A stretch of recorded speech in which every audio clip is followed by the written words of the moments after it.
प्रेम प्रकरणाचा रक्तरंजित शेवट, साकोलीमध्ये तरुणाचा खून करून तलावात फेकलं प्रेत.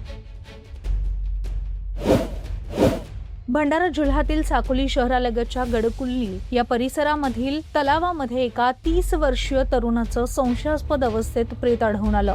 यामुळे संपूर्ण परिसरात खळबळ उडाली. मृत तरुणाच्या शरीरावर मारहाणीच्या जखमा आढळल्यानं हा अपघात नसून थेट खून असल्याचा संशय व्यक्त केला जातोय.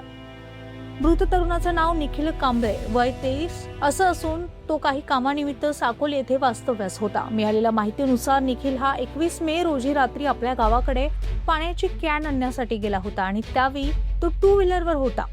त्याच्यासोबत आणखी एक व्यक्ती असल्याचं वडिलांनी सांगितलं. दरम्यान निखिलचे कोसमतोंडी येथील एका युवतीसोबत प्रेमसंबंध असल्याची माहिती समोर आली असून त्या ठिकाणी काही वाद किंवा गडबड झाल्याचा संशय व्यक्त केला जातोय. निखिलच्या वडिलांनी गंभीर आरोप करत सांगितलंय की मुलाचा शेवटचा फोन आला होता, मात्र काही क्षणातच कॉल कट झाला. त्यानंतर संपर्क होऊ शकला नाही. माझ्या मुलाची हत्या करून त्याचं प्रेत साकोलीतील तलावात फेकण्यात आलं असावं.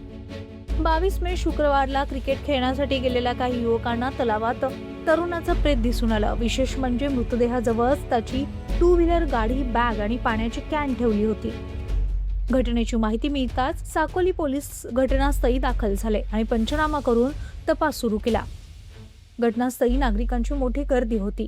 प्रेम प्रकरण, वाद आणि त्यानंतर झालेला संशयास्पद मृत्यू यामुळे संपूर्ण तालुक्यात एकच खळबळ उडाली आहे.